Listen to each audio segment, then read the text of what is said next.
Get to know 20 of the most beautiful tombs of musicians of classical music and opera. Igor Stravinsky was buried in Venice at his own request, so that music lovers from all over the world could visit his grave. His grave is located in San Michele Cemetery, which was used as a Venetian cemetery since the 13th century. Here he is buried next to his wife.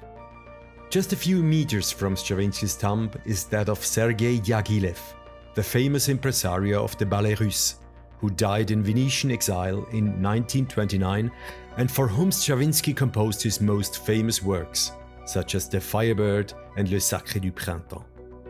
Vincenzo Bellini spent childhood and youth in Catania in Sicily. At the age of 19, he left his hometown forever. 40 years after his death, his remains were solemnly transferred from Paris to his homeland. Since then, Bellini's bones rest in the Cathedral of Catania. Bellini died at the age of 33. On his sarcophagus are engraved as an inscription the notes and the text of the famous melody of the opera La Sonnambula. Oh, I had not thought to see you so soon extinguished, O flower. Edvard Grieg lived for 22 years in the countryside near Bergen.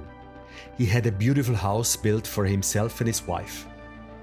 He composed many of his most famous works there in the garden cottage. It is lovingly illustrated by Lake Nordasvanet and is still furnished as it was in 1907, the year Grieg died. His grave is located at the edge of the property in a cliff by the lake, where he is buried with his wife. Robert Schumann spent his last 2 years in a mental hospital in Bonn. After his death, he was buried in the old cemetery in Bonn. The large monument was dedicated 25 years later. A Schumann festival was organized to finance the monument. It features a portrait of Schumann with Clara seated at his feet, presenting Robert with the wreath of immortality. Next to it are putti representing the arts of literature, singing and music. Haydn's final resting place was part of a project by the Esterházy princess that was once planned with gigantic dimensions. The present church originally corresponded to the sanctuary and was intended to be a large pilgrimage church, hence its unusual round shape. The church belongs to a so-called Calvary, the Latin translation of Golgotha, where Christ was crucified. The Calvary is a hill artificially raised at the beginning of the 18th century with grottos and stairs depicting the Passion of Christ. In 1932, a mausoleum with a monumental marble sarcophagus was erected in Haydn's honor in the church. On the wall of the mausoleum there are figures that are supposed to represent his oratorio, The Seasons. Johann Sebastian Bach has been buried in Leipzig since 1950. His bones came to St. Thomas Church in a roundabout way. When he died, he was buried without a gravestone in the St. Thomas Church cemetery. After the Bach Renaissance of the 19th century, which was triggered by Mendelssohn, it was decided to exhume his body and rebury it in the neighboring church. However, the exact location of the grave was not known. The only information about the exact location of the grave was the surviving information 6 steps straight ahead from the door on the south side. It is disputed whether the exhumed body is really that of Bach. However, the fact that the body was in an oak coffin is an important argument in favor of this, since this was the case in only 1% of burials at the time. A definitive clarification would come from a DNA analysis. The church was bombed during World War II and the bones had to be pulled out from under the rubble to eventually be buried in St. Thomas Church. Anton Bruckner's final resting place is a monastery near Linz. Bruckner was 14 years old when his father died. At his mother's request, he was admitted to St. Florian Abbey, where he became a member of the boys' choir because of his beautiful soprano voice. He later became a teacher and eventually remained there until he was 31 years old. Bruckner never forgot his time at St. Florian's Abbey, and as he grew older, it was the deeply religious Bruckner's fervent wish to be buried at St. Florian's Abbey. This wish was granted to him. Bruckner was buried in the crypt of the Abbey Basilica directly under the great organ. On the base of the sarcophagus is the inscription Non confudar in aeternum. In eternity I will not be ashamed. It is the closing line of his Te Deum. According to his own statement, the Te Deum was the pride of his life, and it was important to him that he did not waste the talent he had received from God. Thus, he hoped that he would find in God a gracious judge. Handel spent most of his composing years in London.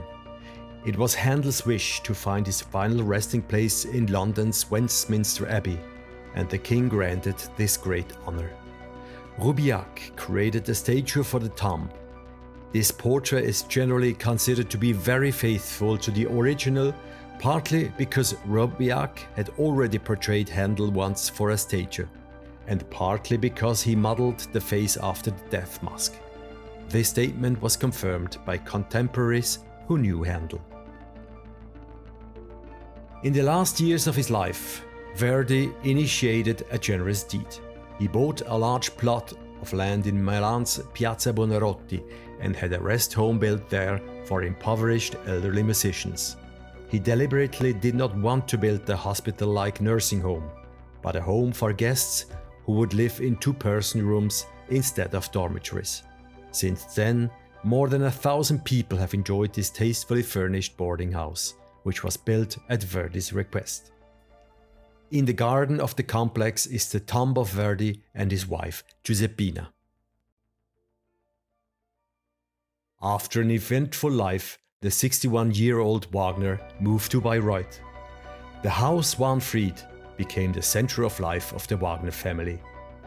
He died at the age of 70 and was buried in the garden of his villa, where his wife Cosima was laid to rest beside him 40 years later. Wagner was a canine fool. His favorite dog, Roos, was given a grave of honor, located very close to the grave of his master. Gioacchino Rossini spent the last 20 years of his life primarily in Paris. However, these years were marred by his health problems, which caused him chronic pain. He eventually died of rectal cancer. After a solemn funeral, his body was buried next to those of Chopin and Bellini in a magnificent tomb in the Père Lachaise cemetery in Paris. In May 1887, his remains were transferred to Florence. Bedrich Smetana's most famous work is Ma Vlast, which means My Fatherland. The first piece of this 6-part cycle is called Vyšehrad. It is about a famous castle on the Vltava River. And this is also where he is buried, in the cemetery on the grounds of Vyšehrad Castle. Mikhail Glinka can be called the forefather of Russian classical music. He became the model for the powerful group around Rimsky-Korsakov. He died of a cold during a trip to Berlin. His body was transferred to his native city of St. Petersburg. He found his final resting place in the beautiful cemetery of the Alexander Nevsky Monastery. Next to his grave is the final resting place of his sister Ludmilla. There has been much speculation about Tchaikovsky's cause of death. Was it the glass of water with which he had deliberately infected himself with the cholera that was rampant in St. Petersburg? Or was it a court of honor whose verdict he had bowed to and swallowed arsenic? Nowadays, the prevailing opinion is that the former is true. Tchaikovsky's abdication took place in Kazan Cathedral, and the crowd was huge. 60,000 people had asked for tickets. His grave is in the Tequin Cemetery in the Alexander Nevsky Monastery, besides Mikhail Glinka, Alexander Borodin, Nikolai Rimsky-Korsakov and Modest Mussorgsky are also buried near it. Mozart may call 2 gravesites his own. The actual burial place is in the St. Mark's Cemetery, while his grave of honor is in the famous Vienna Central Cemetery. There he is in illustrious company. Before his death, Schubert expressed the wish to be buried near Beethoven's grave, at whose funeral celebrations he had been one of the torchbearers a year earlier. This wish was granted after his death, and he was buried 2 gravesites next to the great role model. In 1880, Schubert's body was transferred to the Central Cemetery together with Beethoven's grave. Chopin's body is in Paris, but his heart returned to its home in Warsaw. The organ's journey there was adventurous. His sister had rushed from Warsaw to his deathbed in Paris and had been told by her brother of his wish that his body be returned to Poland.